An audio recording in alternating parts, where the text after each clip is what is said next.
Hello, this is Mijion from Beer Salon University. Let's begin today's Beer Salon news for September 19th.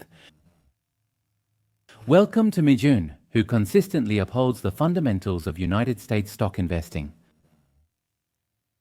We're starting today's broadcast recording, and since today is Friday, I couldn't help but think how fortunate that is. I'm feeling especially tired today. It feels like I'm doing 3 broadcasts in a row. That's because I hosted a special live broadcast late last night, so I felt a bit tired getting up this morning.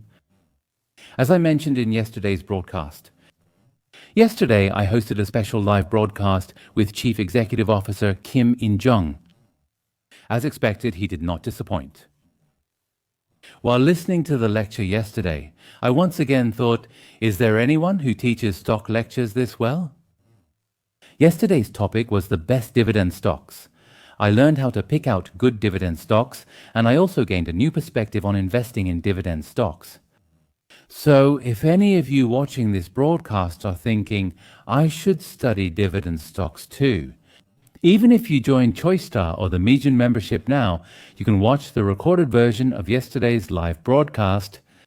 This time we're hosting the top dividend stock broadcast over 2 weeks. Yesterday, it went on for a whole hour and a half, and it will be held once more next Thursday. So if you're interested in dividend stocks, take this opportunity to join the ChoiceStar membership or the Mijion membership. It would be great if you could join the live broadcast that was held yesterday this week, and the one scheduled for next week as well. Alright, then let's shout, thanks God it's Friday, and get started with today's Big Two Shin news for September 19th. While I was reading the valuable comments you left yesterday and today, I came up with a plan. So today I'll start by talking briefly about that. If you look here, someone asked, but where should I buy ETFs? I can't buy them at Mirai Asset Securities where I buy stocks. Please let me know where I can buy them. The exchange-traded fund mentioned here refers to the Ethereum Exchange-Traded Fund, right? You're talking about ETHT, correct? However, with Samsung Securities, which I use, it's possible to buy it. So it may be a little different depending on the securities company. I think it would be good to check with Mirai Asset. You can buy this product through securities companies in Korea. I wanted to clarify that for you. Actually, some of you might be wondering why Mijion keeps buying leveraged ETFs. In fact, the reason for investing in ETFs is that in Korea, spot ETFs are not traded. So, about 70% of the people who join Mijion's broadcast are in Korea, and even if I explain spot ETFs to them, there's no way for them to buy them. Also, it's not easy for them to go to a crypto exchange to buy Bitcoin or Ethereum either. That's also quite complicated. So for me, as a content creator, reinvesting matters, but if returns are similar, I don't see a reason to recommend derivatives that aren't even available for purchase. I want to take this opportunity to tell you that this is also one of the reasons why I included it in the Mijion top picks. One fortunate thing is that for these reasons, I had no choice but to include derivatives in the Mijion top picks, but even so, the returns on these derivatives are not bad. For example, if I had invested directly in Bitcoin, the 1-year return would be 93.01%. But actually, there's a stock with an even higher 1-year return than this, 93.01%, and that's B2. What about the people who did the Mijion channel with me? Personally, I'm relieved because investing in B2 actually gave a better 1-year return than buying Bitcoin directly. I think it would be good if you could keep this in mind. Now, someone with the username the7x also left a comment saying, what is that exchange-traded fund? I don't really know. And lastly, this is a comment left by Yong Song. If you're curious about the difference between the two stocks, wouldn't everything become clear if you ask Copilot, Gemini, ChatGPT or DeepSeek? They'll tell you. It's unfortunate because it seems Mijion is wasting his time. That's the comment someone left out of concern for me, and as I read it, it really made me think a lot.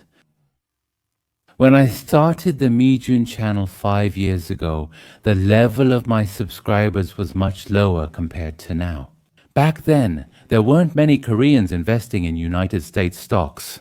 Because of that, from my perspective as the host, I was able to focus on very basic topics. The viewers and subscribers who joined us were also at a similar level. So, since both I, as the host, and the subscribers were all at the same level, there wasn't much difference in terms of the difficulty or challenges of the show. But recently, there are many people who have been in the stock market for over 5 years, and at least some have built up their investment skills for 2 or 3 years. And on the other hand, there are also people who have just joined the Mijion channel and are just starting to invest in United States stocks. But the thing is, from my perspective, there are people who have been with me for a long time. As for the level of this broadcast, honestly, I have no choice but to set it to the average of those who have been with me the most. So you might find this broadcast a bit difficult while watching it. You might think, I don't get what he's saying. He should explain the analysis more clearly. There are probably many people who feel this way. I also remember when I first heard about things like QQQ and SPY, I was really curious and wondered what they were. I have one idea, but it's difficult to lower the level of a YouTube broadcast like this for beginners, because we have to make adjustments in the middle. Instead, I'm thinking of creating a lecture program in the near future with only a small group of people. Of course, you can get help from the current Mijion membership, but the membership tends to cover a lot of advanced topics. Even for Mijion's words, these days it takes me about 30 minutes to an hour to write just one, because I'm putting in as much effort as if I'm writing a thesis. So it tends to be a bit difficult. For those who have recently started investing in the United States stock market, I'm thinking of creating a lecture program with only the most basic content, designed especially for you, my valued viewers. Since I need some time to prepare, it won't be right away. If I'm ready in a few months, I'll let you all know about it again.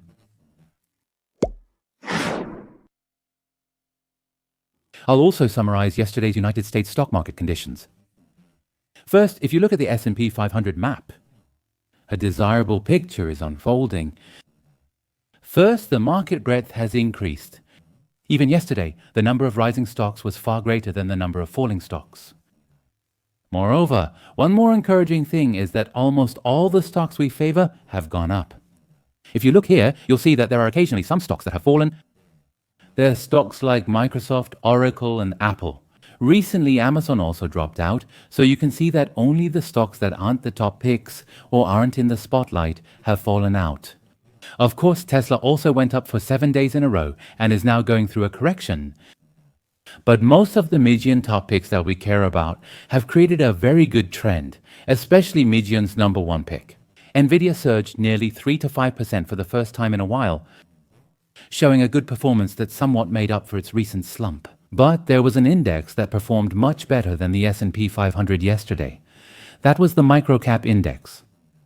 Microcap stocks jumped 3.31% yesterday, leading gains, while small-cap stocks rose 2.27%. So recently there has been some really good news about the economy, although it doesn't seem like interest rates will be cut as much as we expected next year. But even so, the Goldilocks era is being extended because the United States economy is stronger than we thought. Therefore, it seems reasonable to say that yesterday's rally was mainly led by small-cap stocks. Therefore, the breadth of the market has widened, and I mentioned yesterday that it's very encouraging to see the market breadth rebound above 50 again. Today I saw it rose to 56.06. Therefore, this part can be interpreted as very positive. Stocks with strong long-term trends now exceed 60%. So, just looking at the market breadth, you could say that the Goldilocks scenario is still going strong. Next is the volatility index. Volatility index, the 15.70. So for a really long time now, the volatility index has been staying below the 200-day moving average, giving us this Goldilocks era. We can see once again how the volatility index is behaving in a very favorable way for us. Next is the fear and greed index. Yesterday it went up 2 levels from 60 to 62. But as I mentioned, it's more accurate for me to look at the timeline for this part. There's a high possibility that the positive trend will be maintained at least until this box range is either broken upward or downward. Right now, it's in a good state, a lukewarm state. You can see it that way. Similarly, Choice market score consistently stays at a strong 78. Unless it suddenly gets too hot or we see a sudden spike, I think it's better for us to keep a positive mindset as well. And yesterday was Thursday. The results of the weekly American Association of Individual Investors survey were updated. It changed a lot. As you can see here, people's sentiment has improved a lot. Even just a week ago, only 28% of investors predicted that the United States stock market would be higher in 6 months, just a week ago, but suddenly that 28% jumped to 41.7%. Since the historical average is 37.5%, the proportion of investors with a positive outlook is now higher than the historical average. However, if you compare this with the opposite side, you can still find many investors who maintain a negative outlook. It did drop from 49.5 to 42.4 last week, but the historical average is 31%. So earlier, we looked at several sentiment indicators, and in my opinion, this is just the right level too. It's appropriate. 41, 42, it's balanced. So the moment we're waiting for is when this number keeps dropping and eventually falls below the historical average. That's what I'm talking about. When everyone is euphoric and shouting that this positive market, this bull market will last forever, that's when we should gradually increase our cash holdings. That's the analysis I want to share with you. Now, let's take a look at the performance of Mijion top picks. As I mentioned earlier, yesterday, almost all of the Mijion top picks showed a positive trend. Only 5 stocks at the bottom declined. Now, if you look at the very top, Coinbase surged by 7.04% for the first time in a while. The second one is strategy. Therefore, both the first and second ranked companies are now found to be related to cryptocurrency. Yesterday, I discussed interest rate cuts on the broadcast. And I explained the correlation with Ethereum. In fact, the interest rate has been cut once, and the possibility of additional cuts has increased. Therefore, from now on, I personally expect that a bull market centered on cryptocurrencies might appear once again. Third, Palantir jumped over 5% for the first time in a while. Fourth, Credo climbed 4.79%, and Nvidia gained 3.49%, both for the first time in a while. B2 rose 3.20% and ETHT 3.15% yesterday, both gaining together. Taiwan Semiconductor Manufacturing Company was up by 2.23%, Celestica by 1.77%, Talon Energy by 1.75%, Astera Labs by 1.00%, Google by 1.00%, Vistra Energy by 0.89%, and Meta rose by 0.58%. Now, on the other hand, the price of Bitcoin is shown as negative. Just 24 hours ago, it was about 114,000, right? Bitcoin has since surged to 117,000. Broadcom fell just 0.24%, closing at 345.35. Pulsar dropped 0.51%, and Advanced Micro Devices fell 0.78%, both with minor declines. Lastly, Tesla dropped by 2.12%, which is quite a bit. Do you know why Tesla fell like this? It's because there was good news from Google. News that Google's Waymo is expanding once again caused Tesla to undergo a bit of a technical correction. Recently, since the stock price trend has been so good, it showed signs of shaking even with small negative news. I think that's how we can sum it up. Now today, since Coinbase has gone up so much for the first time in a while, I'll talk about that briefly. What was the main reason Coinbase's stock performed so well yesterday? It's because there was one big piece of news. You remember USDC, right? USDC is a stablecoin issued by Coinbase together with Circle. Yesterday, a huge piece of news was reported. They launched a USDC lending service, and the problem is the yield, that is the interest rate, is as high as 10.8%. So now, if you just buy USDC and store it on Coinbase, a path to huge profits has opened up. Now, let me briefly read you my personal interpretation of this news. What about high-yield products using the USDC stablecoin? It has the potential to explosively increase the demand for USDC. So I feel that this is why such tremendous returns are being offered. Now, let me briefly explain why they're aiming for an increase in USDC demand and why Coinbase seems to be going to such lengths to offer these high returns, even if it looks a bit excessive. First of all, the main reason is to directly increase their profits. There are fees that occur when users buy USDC or trade it with other cryptocurrencies, and these fees are a core part of Coinbase's revenue model. Higher trading volume leads to higher fees. So if demand for USDC rises, trading volume on Coinbase increases and their fee revenue will also go up. This is the main reason you can easily consider. However, I now believe the second and third reasons are very important. First, I'll explain the second reason. It's to strengthen the ecosystem and encourage lock-in. So, among the things mentioned in the article above, what about the USDC lending service? It's operated on Coinbase's own Layer 2 network. This point has been raised. I think this is very important. If you create an attractive DeFi product using USDC, it can be a strong incentive for more users to join the Base network.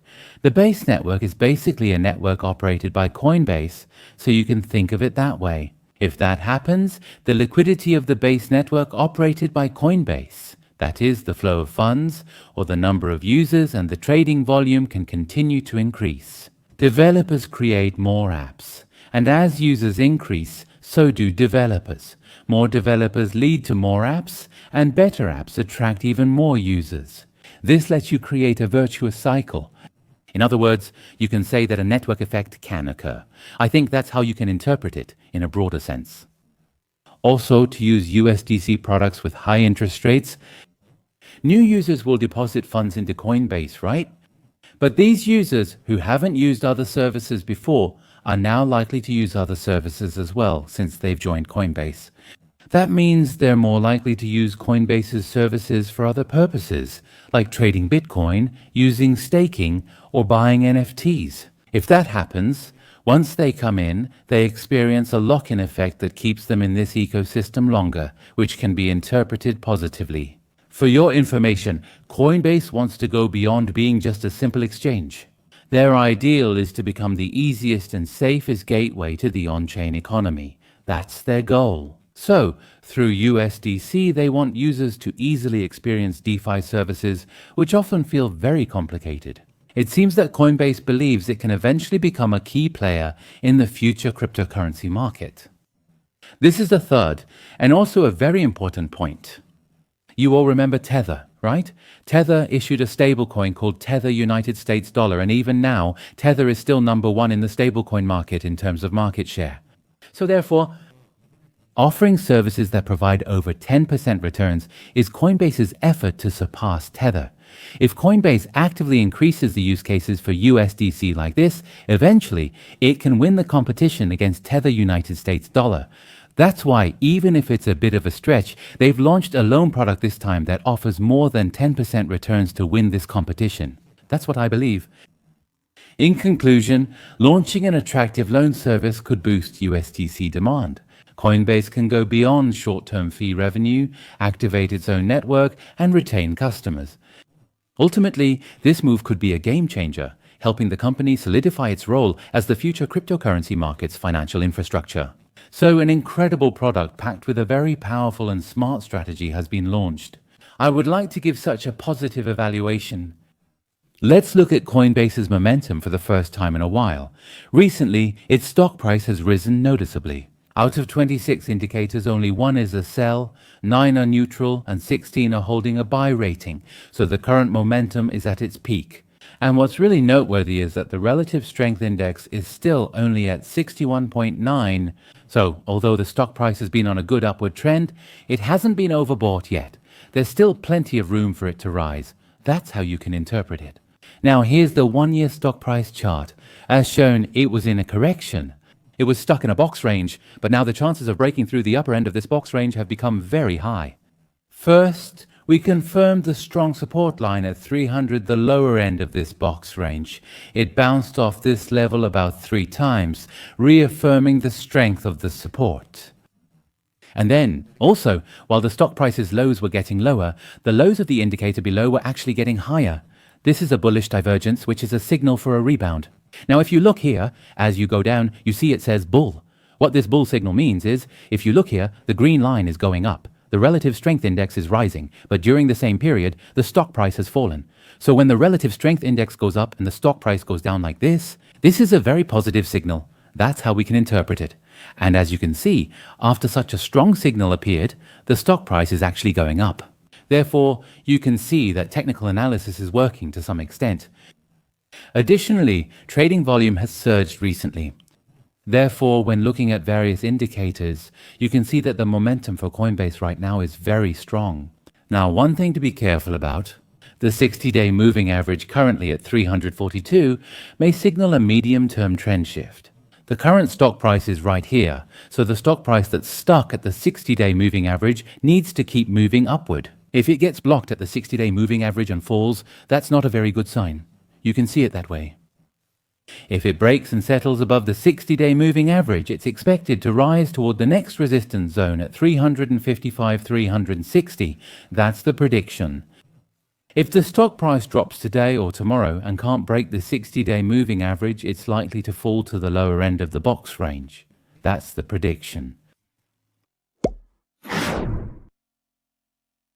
Let's continue to the main article. The main subject of today's article is Google. Personally, after reading this article, I felt that the likelihood of Google remaining a giant company, even in the age of artificial intelligence, has become much higher. My confidence in this has grown. Because the content of this article is so significant, I think it's definitely worth reading together. I wrote the title of the article as Google's Masterstroke. Let's find out together what exactly Google's masterstroke announced yesterday is all about. Alright, before I read Mijion's comment, I'd like to start by interpreting the content of the article first. Google announced that starting Thursday, it will integrate Gemini artificial intelligence into the Chrome browser for users in the United States. You all know Chrome, right? Chrome is that browser. The browser I'm using right now is Edge, made by Microsoft, but most people around the world use Chrome. This is it. If you click here, the browser opens up. So this is the Chrome browser. So what the article is talking about right now is that Gemini has been added to the Chrome browser. That's how we can interpret it. Now, and what's really interesting is this. This move comes just weeks after a federal judge exempted Chrome from being forcibly split up in an antitrust lawsuit. From my perspective, they've been preparing for this for a very long time, but they were intentionally holding off on making the announcement. So after winning the antitrust lawsuit, they confidently added the fun feature to Chrome. That's how you should see it. A judge in Washington earlier this month granted Alphabet-owned Google relief from having to sell its browser, marking a rare victory in its dispute with United States antitrust authorities. It was a major victory. Since then, Google's stock has improved significantly. Google made an announcement through a blog post yesterday, Thursday. The Gemini artificial intelligence model will be made available to Mac and Windows desktop users in the United States.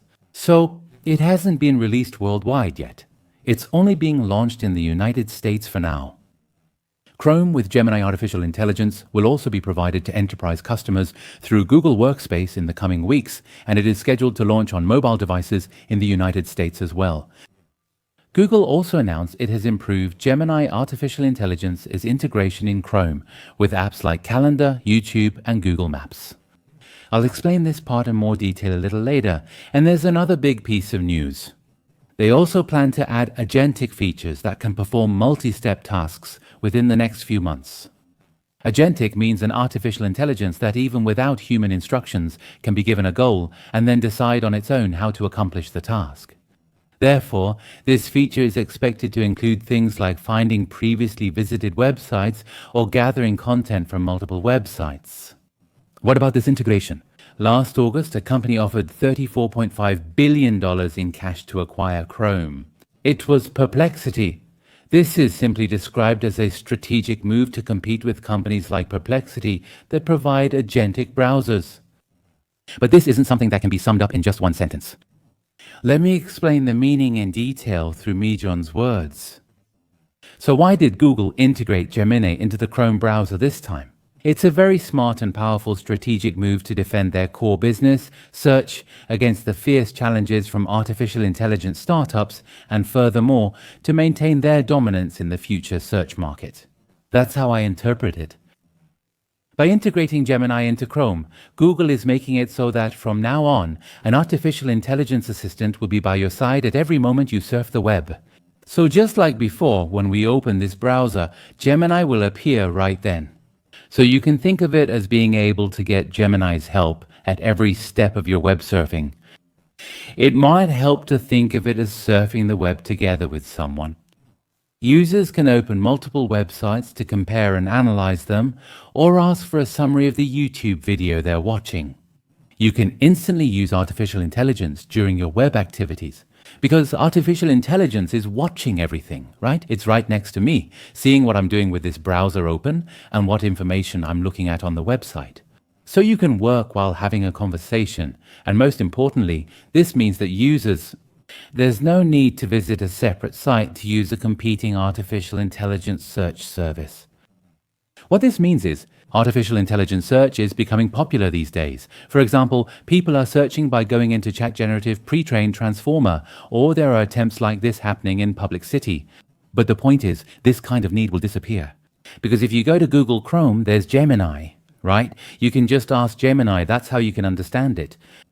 Therefore, it has the effect of locking users into Google's ecosystem. I want to interpret it positively like this. There is one major challenge for artificial intelligence startups like ChatGPT and Public City. What this means is that existing users, people like us, need to break our old habits. We habitually go to Naver to search, and we habitually go to Google to search. But getting people to break these habits and install a new browser or app is not an easy task. Google doesn't need to do that, because Google already has the Chrome browser, which is used by billions of people around the world. So by simply updating the Chrome software, which is already used by billions of people, they can instantly distribute Gemini. And this is an overwhelming distribution channel and a powerful economic moat that no other software or startup can match. I'd like to praise it like this. Users can naturally experience world-class fun artificial intelligence without any extra effort. The level of fun artificial intelligence has improved a lot these days. Previously, some thought it was inferior to ChatGPT, but now I feel it's equal to or even better than ChatGPT. So the fact that this quality has improved as well. Now, if you have Gemini, there's no need to follow ChatGPT or even go to another app to ask questions. That's how we can understand it. Now, Google is taking it a step further. They've given Gemini an agent feature that handles multiple steps of tasks for you. So, for example, you can ask Gemini to look at the grocery list in the email you're looking at right now. Instacart is an app that provides online grocery delivery service in the United States. You can say, order it on Instacart, like this. Then, as I mentioned earlier, the moment you open the web browser, Gemini is there looking at it with you. So, for example, let's say we go into Gmail. Then inside Gmail, there's an email I received, and in this email, there's a grocery list. Let's assume the grocery list is all laid out. Then if I just say, order these, this agent feature can automatically do my grocery shopping for me. That's how you can see it. Now, this goes beyond simply finding information. It's no longer just about searching. You can see that the concept of search has completely expanded to a stage where it understands the user's intent and actually completes tasks. And this is very difficult to implement without deep integration at the browser and operating system level. So only Google can do this. Startups can't. It's just too difficult. So I believe the biggest advantage is that only Google can naturally provide these kinds of agent features. Interestingly, it's also integrated with other Google services like Calendar, YouTube, and Maps. So for example, let's say we're planning a summer vacation. Then you can watch travel-related YouTube channels. While watching these YouTube channels, you'll see hotels and various attractions appear. You open tabs for different hotels and airlines. Gemini can find the best combination for you.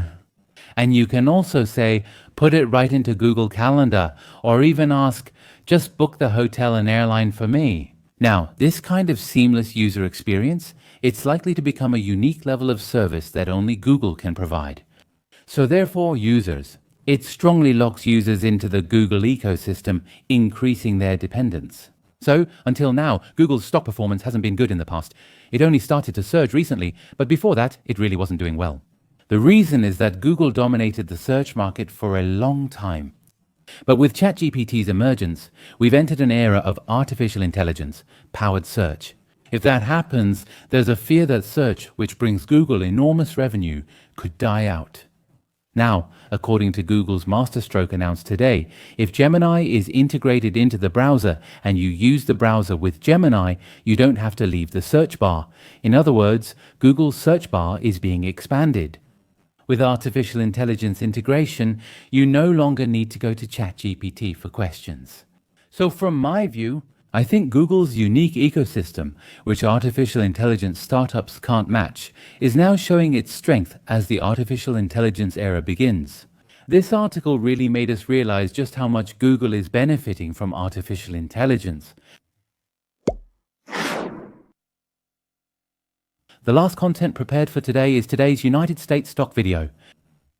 In the video prepared for today, Meta's Chief Product Officer appears, which stands for Chief Product Officer, so you can think of him as the executive in charge of products. Meta's Chief Product Officer recently appeared in a Bloomberg interview. The Chief Product Officer looks pretty cool. So what did he talk about during his appearance? He recently announced a new product. Take a look here. Meta unveiled $799 smart glasses yesterday. So, I think it would be good to hear directly from this Chief Product Officer about what this newly released smart glasses mean, what features they have, and how impressive this product is. That's all for today's United States stock news on September 19th. I want to thank everyone who made successful and happy investments with Mijion this week as well. I hope you all have an enjoyable and relaxing time over the upcoming weekend. I'll gather lots of useful information so that your United States stock investments can be successful next week as well. And I'll see you again then. Let's keep fighting together until we can retire with United States stock investments. Have a happy day, thank you.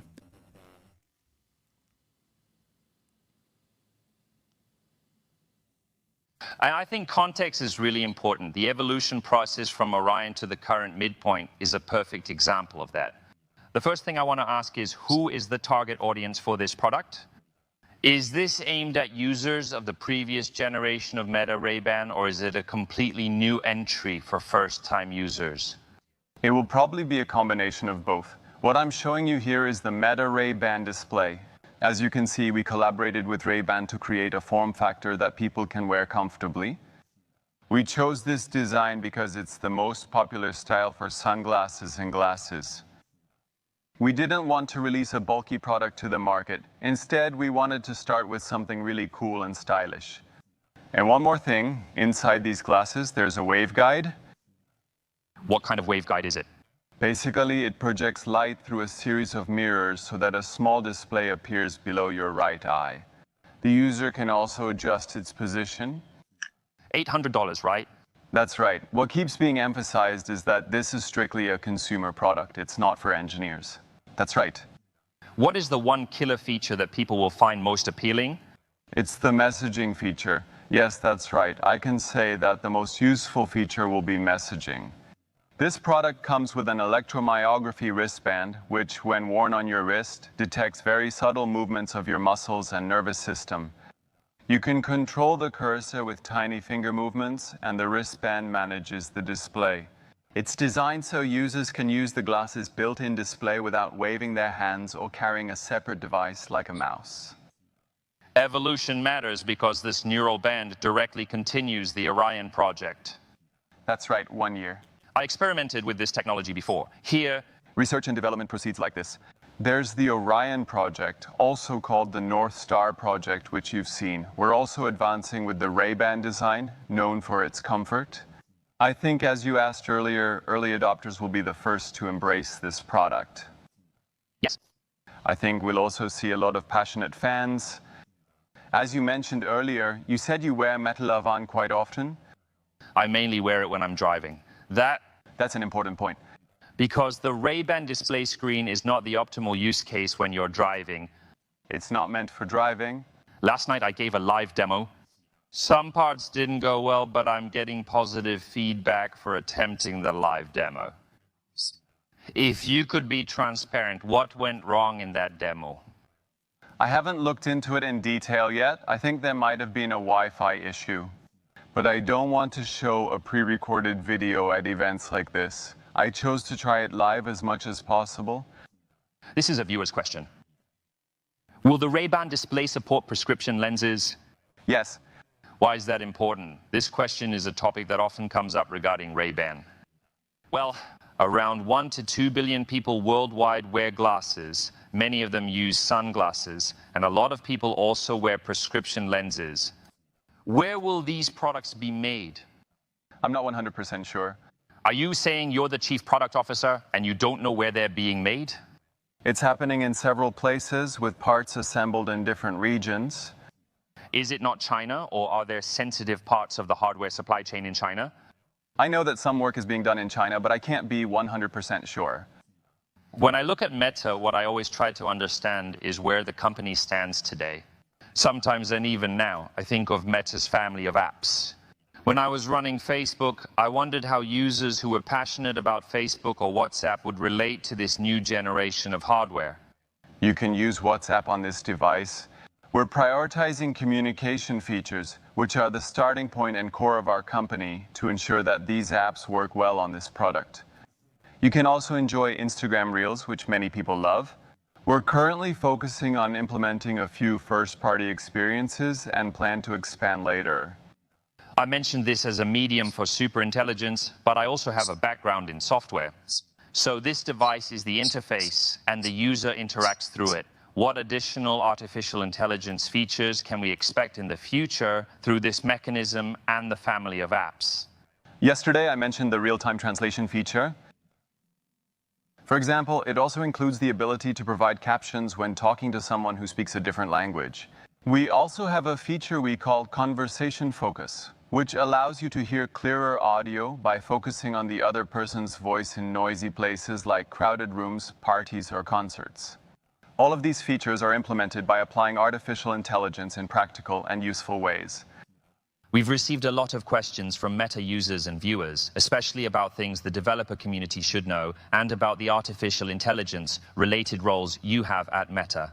What are you currently focusing on? We've reported several times about team changes and the superintelligence teams.